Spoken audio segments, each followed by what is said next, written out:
So, welcome everybody. Thank you for coming. I'm very happy to do this presentation for you, and I hope it will bring you as much joy. So, before we start, you can show me the next slide. So before we start, I just wanted to present myself, introduce myself. I'm Joël, I'm a volunteer here, for those who don't know, at Acerca. So we are a Christian organization that is working for the conservation of the environment. Here we don't really have specifically, actions specifically targeted towards climate change, but still we wanted to raise awareness of it. And the reason why we do this is because as a Christian organization that is focused on conservation, our main focus is to care for God's creation and to involve as many people as possible in this act of honoring our Creator. And we also believe that tackling environmental issues requires joint efforts in action and a common sense of responsibility. So we wanted to raise awareness on this topic of climate change. We have in environmental education activities, climate change. Oh yeah, this presentation. Not the presentation, but the issue, the subject, the theme. Oh yeah, okay. Because you said we don't have projects. Yeah, but okay, yeah. So we started this series of presentation. This one is the first. The second. Last week, you can show the next slide. Last week we had the part one about the science and the global thing. Today's second part is rethinking agriculture. Next week will be mobility for tomorrow, and the last part will be another look at energy, followed in the afternoon by a workshop called the Climate Express. I just wanted to say that this workshop is very accessible and meant for all types of public, so if you have friends who would be interested in coming, please invite them. It's free, and we welcome as many people as we want to come. What does fresque mean? Sorry, what? What does fresque mean? Oh, it's the name of this workshop. It's in French it means mural or fresco. Fresco. I don't know why they chose to call it fresco, not fresco. Well, they've copyrighted it as well. Yeah.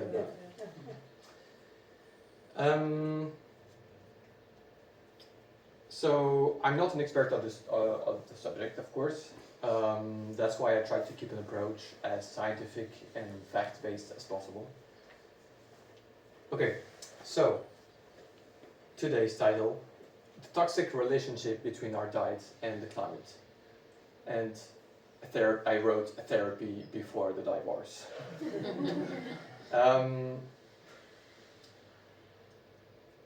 So, can you show the next slide? Yeah, summary will be very simple. First part, the share of food production in greenhouse gas emissions. Then perspectives for a healthier relationship. And then a conclusion. So first, I want to say that the agriculture's impacts are many and are very different. It's a very unique sector. Here I chose to focus on greenhouse gas emissions because it's already a very wide topic, but it's not limited. The impacts on the environment of agriculture are not limited to greenhouse gas emissions. So this is the share of food production in global emissions, but we could also talk about land use, which is 50% of it is for agriculture, of freshwater withdrawals that account for 70%, eutrophication, mammal biodiversity, or bird biodiversity, and also many other topics like biodiversity and So first part, the share of agriculture in greenhouse gas emissions. In 2022, the EU's greenhouse gas footprint amounted to 10.7 tons of CO2 per capita. So this means that each one of us, every year in Europe, are emitting the equivalent of 10.7 tons of CO2. To keep global temperatures under 2-degree rise, we must take this carbon footprint drop from 10.7 tons to 2 tons of CO2 per person and per year in 2015. So it's a decrease by dividing by more than 5. Of this carbon footprint, there is between 12 and 26% that are due to agriculture.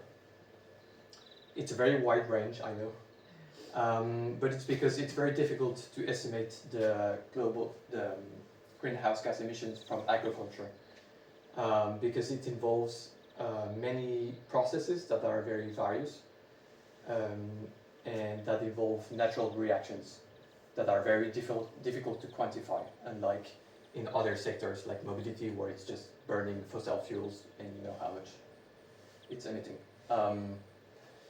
But yeah. So most of the emissions are non-CO2. They are actually, so the greenhouse gas that the agriculture emits is more CH4, which is methane, and nitrous oxide, N2O, but also other greenhouse gases. Now, the question is, how is agriculture emitting? Like, do you know what processes in agriculture are emitting greenhouse gases? Equipment. Hmm? Equipment that they use? Equipment, yeah, that's one. For intensive farming, onto land, you have to use nitrogen and fix nitrogen down. So Exactly. you're using things like the harbour process. Yeah. So Fertilizers. high energy into that Yeah. and everything else, but you can't produce that much food any other way, so you have to pick. Now, I agree with you, if farming does need to look at it, but a quicker way would be to stop everyone having a pet cat and dog. Yeah, well, if we focus today on agriculture, well, it's true, it's another kind of pollution. But that is food for the cat and the dog. Yeah. And that's where it's coming from. We'll see afterwards the data about what is used the thing for. But it's true, so fertilizers are one source of emission. Do you know something else? Bacteria in cow stomachs. Yeah, bacteria in cow stomachs. Yeah. So that's example. So first would be fertilizers and manure, as you said. Second will be enteric fermentation. Yeah, the carbon. Then we have rice cultivation, rice birds. Yeah.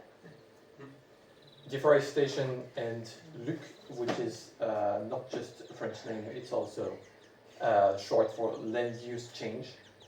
So it's basically when you take a land and you use it for something else, you change the usage, and so there are emissions. Like the monocultures. Yeah, well, yeah. Most of the time when we're speaking of land use change in the world, most of the time it's just the technical word for deforestation. Okay. It's taking a natural land, cutting the wood, and then using it for agriculture. Or changing type of agriculture. In Alentejo Yeah. there was cereals and now it's olive groves. Yeah. And then Yeah, okay. But it can provoke emissions. Then we have, lastly we have industrial processes, like you said, packaging, transport, refrigeration, all of those consume energy and therefore emit CO2 into the atmosphere.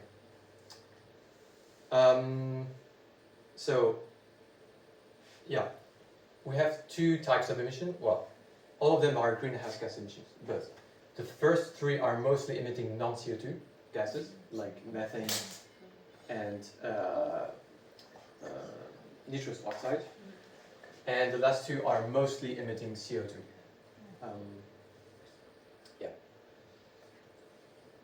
So now the question is, what is the share between each of these factors? Because they all participate, but we don't know how much for each of these. So that's the question. Get your next slide. So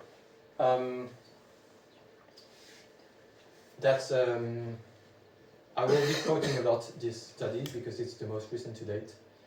It's a study that was made to look into the emissions of agriculture and know what part is emitting between all these different things. We can see here that the supply chain, so basically what you spoke about a little bit, is emitting for 18% of agriculture, food production emissions. So 6% of it is transport, 4% is food processing, 5% is packaging. Yeah. And then we have 31% due to livestock and fisheries. So this decomposes in methane from cattle, so this is enteric fermentation, what I said before. Manure management, pasture management, fuel use for fisheries. Yeah. Then we have crop production, this is 27%. In the crop we have 21 that are used for direct human consumption and 6% that is used for feeding the animals. We're speaking in terms not in volume but in terms of emissions, right? I just wanted to be clear. And then finally land use, as you said. So the way we use the land, we have 16% of emissions for food and 8% for livestock food and 8% for human food. Yeah. Now let's take that's the second graphic. It's a focus on non-CO2 emissions. So it's leaving aside mostly the deforestation and transport retailing part. But if we focus on the agriculture part, like the farm, the emissions that are happening on the farm, we see that 40% of it is enteric fermentation, so the bacteria in the stomachs of cows, mostly. Livestock manure, and here manure as well, manure management. And fertilizers, here 13%, and rice cultivation, 10%. And also other things, but this is the biggest part. You can show the next slide. Now, let's take a look at greenhouse gas emissions per product, per kilogram of product. So, first thing that we can see is that there is a huge difference between low emission products and higher emission products. That's an average on the world production right now. It may be different from local data, but generally speaking, this is what this science study, that's the results of the study. So there are a couple interesting things to note here. So we can see that there is a big difference from different products. Especially beef is emitting a lot. Dark chocolate as well. Lamb and mutton. This is not so. Here they make a difference between beef that was raised only for meat, and beef that was raised and we got milk, and then at the end of the cow life, unfortunately, we killed it and ate it. It makes quite a big difference in terms of calculation because there is approximately 60% today, 60% of beef production that is where we get the milk and then we kill the cow, and 40% where we only raise cows just to kill them.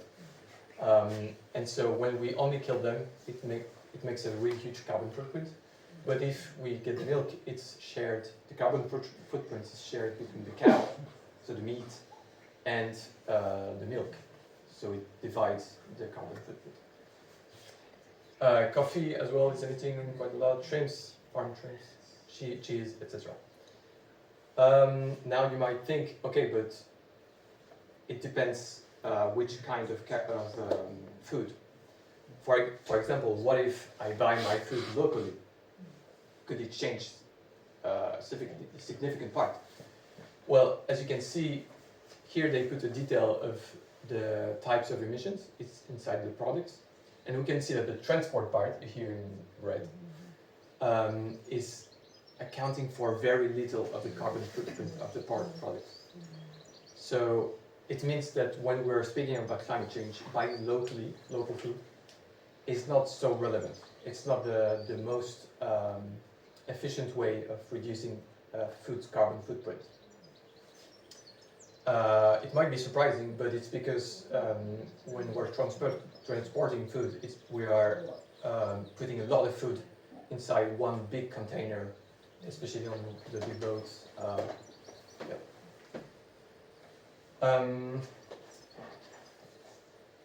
I'll just read this for you. Sure. Yeah. Can you go back, because I think there's another interesting thing. Yeah, we'll stay on it. I think for a while. Yeah. Did you also find data on organic farming, for example, I'll- beef or? So I'll come to that. Okay. But organic farming, it's on the subject of, if we really stay on climate change related issues, it doesn't make so much of a difference. Actually, sometimes buying organic is even emitting more CO2 because you have less productivity of the land. So for the same land, you will use as much like tractor fuel, like truck fuel, etc. So you might raise even a little bit the carbon footprint. Now, it doesn't mean that we don't have to consume organic, because there's Just also for- biodiversity impact, etc. Just for climate change. But for climate change, it doesn't change much. The front you've got is the gases emitted are CO2 equivalents. Mhm. So methane has a higher CO2. It's not the highest in any way. No. It's actually ones that are going to So, They're switching towards it for refrigeration because of its lack of greenhouse effects. But methane will give you a higher CO2 per volume of gas. CO2 equivalent. here it's an equivalent. It means like the study is they're taking into account the CO2, but also methane and Yeah. Yes. So when your cows, as we're politely putting it, but when they fart and things like that, unfortunately, that's the methane gas will be higher for that as well. Yeah. So transportation is low because, again, as you said, it's CO2 gas it's giving out and it's efficient. So they don't want us to waste it. Whereas it's just bursting out methane gas, there's no problem. Yeah? So it doesn't matter if you go green, if you're green or industrial, the cows are still going to be producing methane. Yes. Yeah, exactly. Sorry.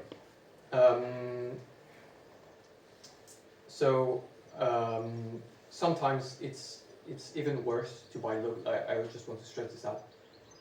Buying locally, sometimes it can even be worse in some situations. For example, if you really want to buy locally, you might be tempted to drive like 10 kilometers by car to get your 1 to 3 kilograms of food. But by doing so, you would increase a lot the transportation emissions. So yeah, and also in a second situation, it's when, so if you want to have the same products year round, there are only 3 options. Either you import them, which means they come from afar, you use energy to grow them in winter, for example, or you keep the products in a giant fridge, which is what we do for apples. When you consume apples in June, they stayed in a big fridge for the whole winter.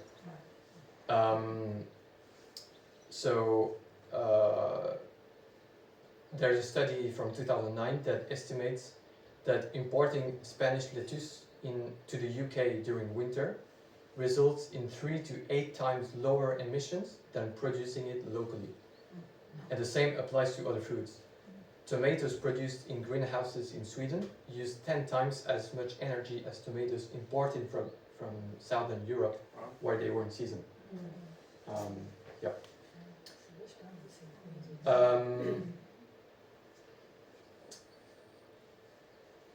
So now the second question is, what if I buy my food from sustainable producers?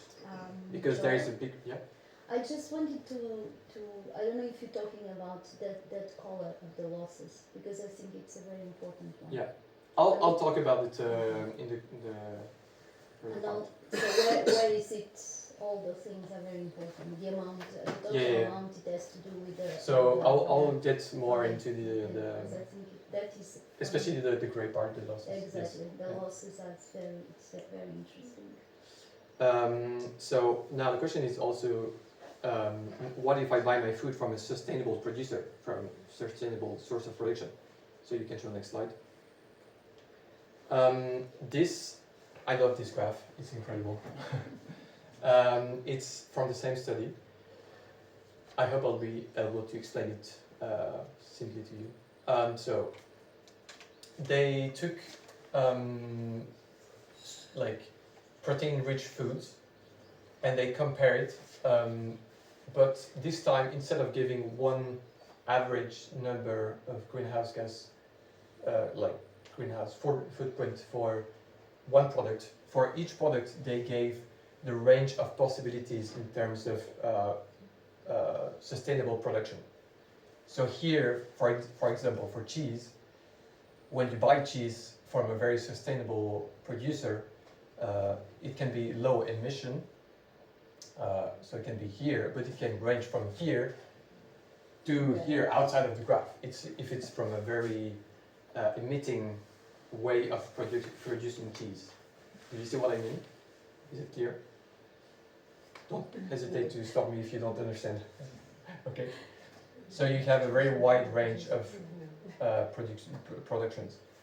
And the height is showing how much of the worldwide production is from that specific carbon footprint. So there are many conclusions that we can take away from this. First, is that for many products, especially beef, for example, we have a very wide range of possibilities. You can have difference, like if you take the first 10% of production worldwide and the last 10%, there is a difference of 11 times. So the very worst productions of beef in the world emit 11 times more carbon than the best productions in the world. So it's very important to buy food from sources where farmers are careful about the environment and trying to reduce the carbon footprint.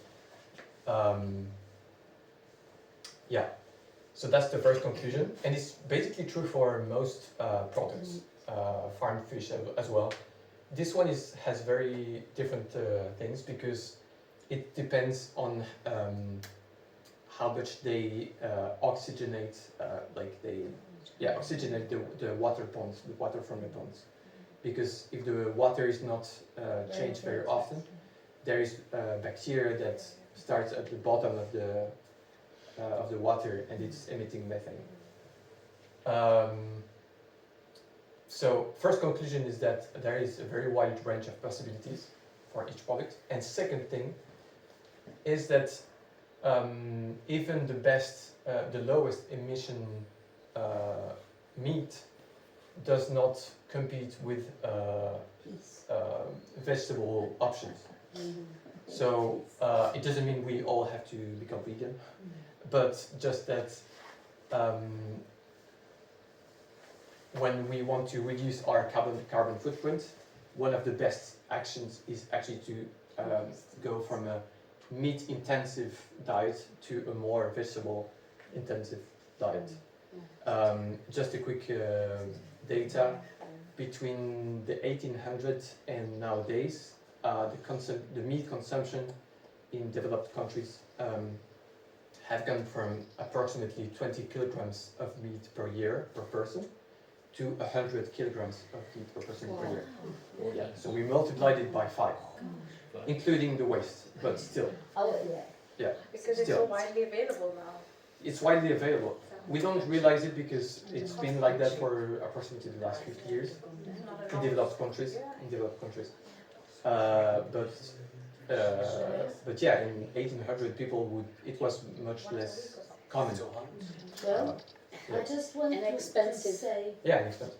that, of course, this has to do with the types of food, but it has to do with the quantity, generally speaking. Yeah, The sure. amount, The regardless serving what size, you you eat, the amount of food people eat, there's no need to eat so much food. Yeah. That Yeah, I yeah. wanted to say, Sure, but absolutely, it no, doesn't have to absolutely. do all just with the type of food, but it has to do with the quantity. The in this supermarkets are case. full of food, isn't it? It's just like good food. I love food, I'm sorry. So, Very bad news. Ik vind het wel goed. Dank je. But then So, Yeah. what is the white dots? What are the the white weight dot, I'm just unsure if it's the average of worldwide production or the median. I think it's a It median. doesn't matter. Yes, it seems like the. I think it's the median. It's a median. Okay. Yeah. So the median for meat consumption is around here for lamb, beef, lamb, etc. Yeah, and there is even a potential for some food to store carbon, especially with nuts because they grow on trees. So if you plant a nut tree to grow nuts, then the tree will store carbon, and so there is even potential for storing. Yeah. Okay, next slide. Now, perspectives for a healthier relationship. I've Stop listed eating. what? We don't get a divorce, so. It's easy. No, not stop eating. Stop getting No more Yes. cake. No more cake. I've listed a couple. Too hard. It's a list, but it's not exhaustive. It's just a list of examples of things we can do to improve the climate change impact of our diet. First, as we saw, it's replacing a significant part of our animal-derived food production by a variety of vegetable alternatives. It's simple. We don't have to give up everything on meat. It's just replacing some part. Like many people say that approximately today we're getting 2/3 of our protein intake, daily intake from meat, and only 1/3 from vegetable sources. And we could, just by swapping those intakes, it could have a lot of impact. Second thing would be buying food in season. Just a couple information on that. So, as I showed you before, so a tomato growing in a heated greenhouse uses 10 times more energy than a tomato in season. So it's important to buy in season because if you want to have tomato in winter, for example, tomato is just an example, but it's true for many things. It's true also for apples in June that stayed in their big refrigerator for the whole winter and the whole spring, summer. So it's using a lot of energy. So just by buying in season, it helps a lot. It's also cheaper. It's also cheaper, yes. Same for buying less meat. It's also good for the budget. Well, I don't quite agree with that, but move on. I can have a word with you. I'm serious. Third option would be encouraging good farming practices because there is a lot to be done there. A couple examples could be improving degraded pastures because pastures store carbon. So with a healthy pasture with ruminants eating the grass and taking care of the meadow, it's storing a lot of carbon. Improving lifetime animal productivity, as I said before, stopping to grow, to raise cows just to kill them and eat them, but rather raise them, get the milk, make some cheese, and then eat them as a end-of-life product. Increasing oxygen flow in aquaculture ponds, particularly in warm climates. And also I haven't talked too much about the rice production, but there are also improvements that can be done, like alternating flooding and drying the rice fields. because again with rice fields there is bacteria developing at the bottom, Yeah. so it's emitting methane.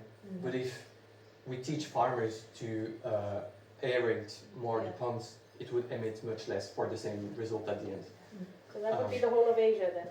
Yeah, All that's the rice problem. eaters in Asia. And that's also why we don't hear so much about rice Yeah. emissions, because it's providing food for so many Millions. poor people in the world, like Yeah, yeah. billions of people. I've never heard of the burp, the rice Yeah. cultivation burp. Never heard of it.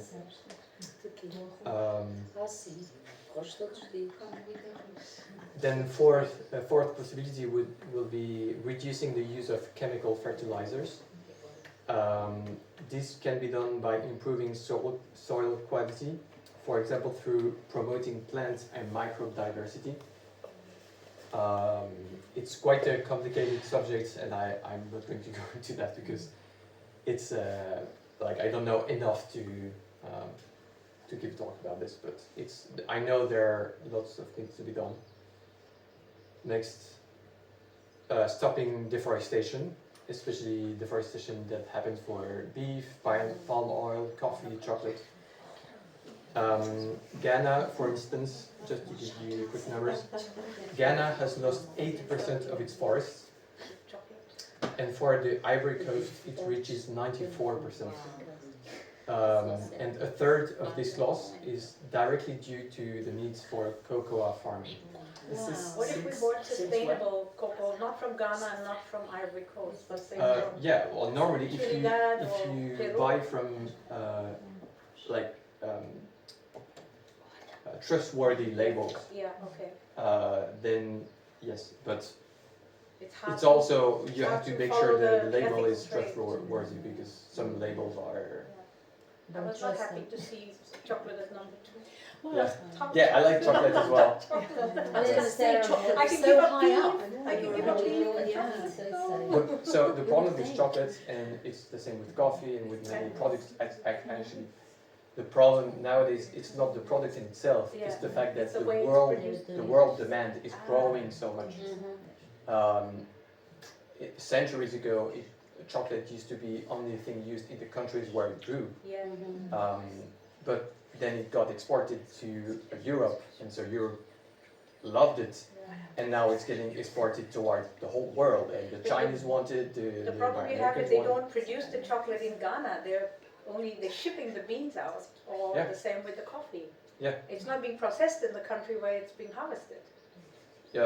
I don't know about that, to be honest. That is the problem. Well, That is in the big Portugal, problem. You're shipping all the yeah. beans to Belgium. warehouses in Europe. Yeah. Belgium chocolate, Swiss chocolate. Yeah. Sorry for talking. Okay, it's all good ideas, yeah, save the planet and everything, great. But what happens to poor Ghana when it's not getting the money Yeah. from the crops? Yeah. So that's It's not a simple. so They're not it's even not selling- so it's an important question that you raised. Well, that's what I said about the chocolate being produced in Belgium and Switzerland. Yeah, It I'm should not be saying I know a produced in solution, Ghana. I'm just Yeah. saying, yeah, Yeah. what do you do? Yeah. I'm not saying So that's- that's why with all transitions they need to be prepared and planned on a several years time scale. It should not be like any of the solutions that I'm proposing. Actually, it's not just me because I didn't invent them. No, but like I mean, Now you're promoting. yeah. Like they are meant to be I think, put in place Yeah. I think the short of on it a is- several years time scale. I think the short of it is there's too many people on this planet, but no one's pulling together. You know what I mean? government. That is it. We are using energy that was stored from the sun as greenhouse gases, and now we're doing it. And we've made a massive planet, and we've burnt all this. We've released a whole lot of CO2 that was stored for thousands of years, and now it's all gone in, and it's eating the planet up. So that's it. That's You've got to be a bit But you more. also can't tell people not to have children. I can't, and I'm not Because going to go around that shooting is them not either, you know? a good solution either. Yeah. Even though it would be the solution. Yeah. Let's kill a few. We've got to be optimistic. Come on, people. Give us some more optimism here.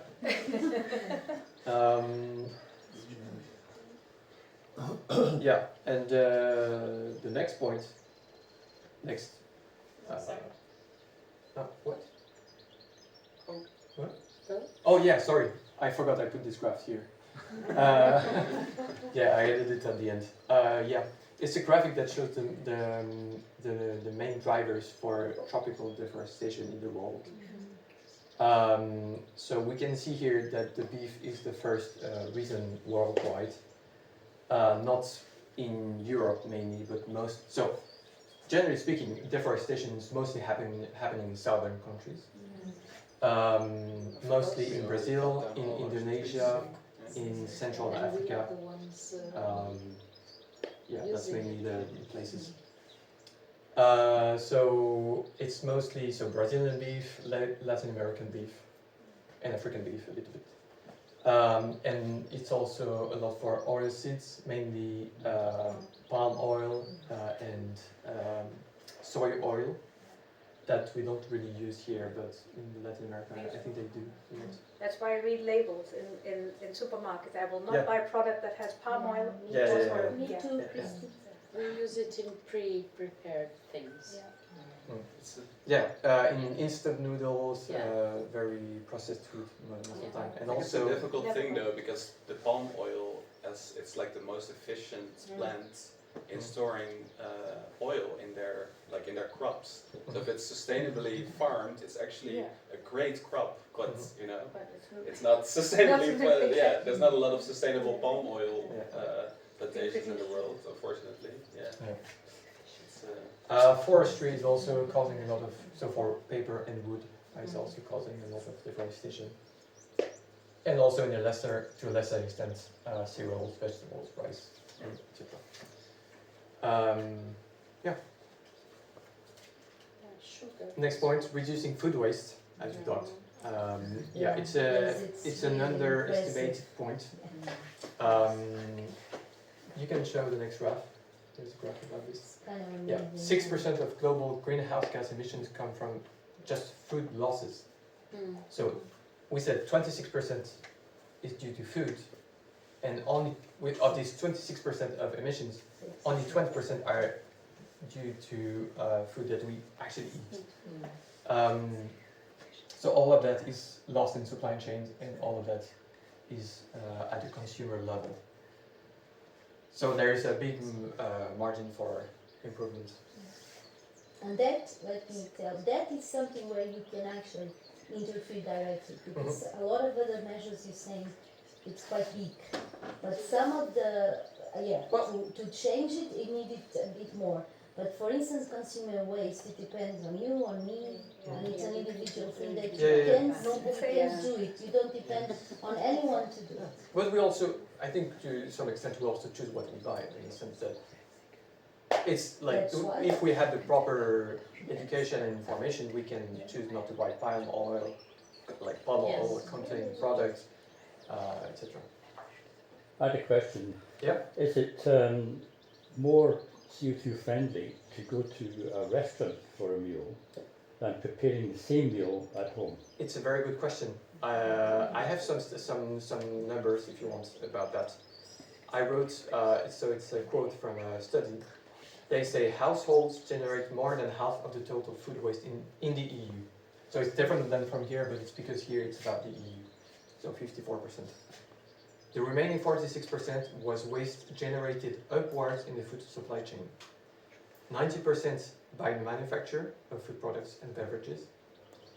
11% by restaurants and food services. And 8% in the retail and other distribution of food. And 8% in the primary production. So I think, this has to be put in because it's 11% by restaurants, so it's less than home food loss. But you don't eat as much in the restaurant as you do at home. So I think that compared to the amount of meals that you take at home, it's much less at home. It's also like at home you're the only one responsible for it. And cheaper. I'm I'm sorry, it's important. So if you care at home about not wasting food and not putting food to the trash, technically you are putting less food to the trash than the restaurant, of course. But also I can walk to the restaurant instead of driving to the supermarket. So you do with like my 50-meter. No, but transportation is There are lots of factors. You know, to, a good example is Hong Kong, where people eat out every day because it's cheaper to eat out than to have that food that's imported into Hong Kong.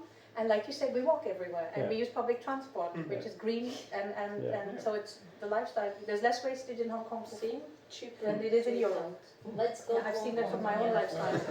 It's very cheap to go here. Yeah. A good way to eat food from a restaurant and also help fighting food waste is using the app Too Good To Go. Yeah. Yes. Good app. It's a very nice startup. Well, Too good. I don't know if to it's go. still considered Yes. a startup, but basically they connect customers and restaurants. And the last couple of hours that the restaurants are still open, they basically ask the restaurants to put up on sale the things that they are expecting to throw away. And it's really... And it's not on the last It's not hours. just You can have it before. Really? You can have it at 11 o'clock, 12 o'clock. It You just depends need on Yeah, the to, you weather. just yeah, need if to it be is on a top of supermarket, it. for instance, and it's going out of the... Yeah. Even in restaurants, you just need to be on top of it. Yeah. Because they Otherwise it's can, gone. Yes. Otherwise it's gone. Yes. If I check, No, if I I check mean- in the morning, a lot of it things that. could be in the end of the day Mhm. only, but Yeah. it's not. Oh yeah, They that's true. they It's also in the morning. they supply cheaper. You still have to drive to the All restaurant. through the day. Yes, you can You can go or you running. can have the restaurant near you. You never know. If you are, I mean, for example, a lot of people when they are working and they have Yeah. they work in a restaurant, Yeah. you're Yeah, in the yeah, city yeah. already, so you Yeah. can just work and. Yeah. It's a great thing. And the bonus is buying more unprocessed food directly from producers. It's but as we've seen before, it's much less impactful than the other actions that we can take. But still, it's always better to buy directly from producers because you are cutting this all like transport and supply chain emissions that are due to big refrigerators, etc. Yeah. So conclusion. So agriculture's impacts on the environment are not limited to greenhouse gases. I want to stress this out. It's important to document ourselves about all the others impacts because we're speaking about our daily food and we can speak a lot about transportation and housing, etc. But at the end of the day, if we don't eat, that's what we need for all the rest. All the other sectors don't exist without food. So I think it's important that we all are really aware about the environmental impacts of food production. Another conclusion is that the most important choice is not consuming locally, but which product we are consuming and how it was produced.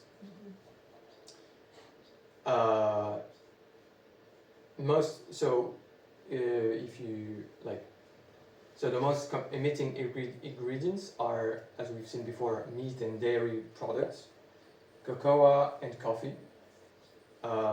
So if you want a lower carbon diet, eating less meat is nearly always better than eating the most sustainable meat.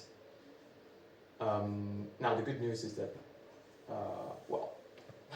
Paula might disagree, but it's good for our budget, I think. No, I don't. I can tell you why. Because, for instance, in Portugal and in the Algarve, if you try to do your diet with vegetables, and you pay more. But it depends which vegetables also. You pay more because you pay more if you go to a supermarket and buy everything already done and processed. It's much cheaper than buying proper vegetables and all that. But maybe in I their can tell Algarve, you. but I think if we look at I your can artist tell in you, France, I can tell you. if you do the accounts, I think it's because it's a touristic place and a holiday place, so people will prefer to have it ready than to cook themselves, or maybe they don't have a kitchen to do it. So those are there's less various priced. things I can have a word with you about that, but I in terms of budget, yeah. Okay. Now some statistics about the concerned people, so farmers. A recent French study So it was a study made on French farmers, but I think the overall idea is the same for other European countries. 86% of farmers are worried that climate change may threaten the viability of their farm. Today I haven't talked about the impacts of climate change on agriculture because it's a whole topic in itself, but there will be lots of things to say about it. 71% are preoccupied by their dependence on fossil fuels.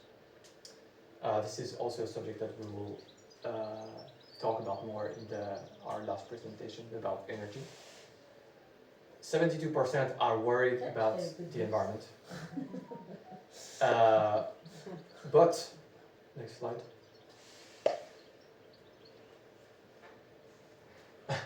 But more than 80% of them say they would be willing to change their practices if they were... It's a reflex.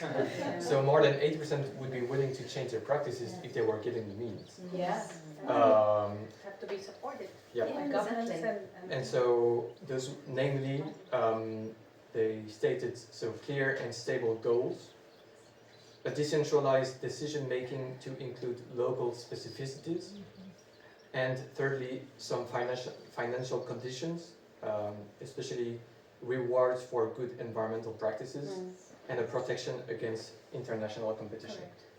Correct. Yeah.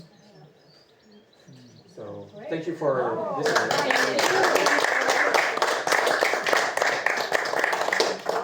Okay, now Thank you, Joël.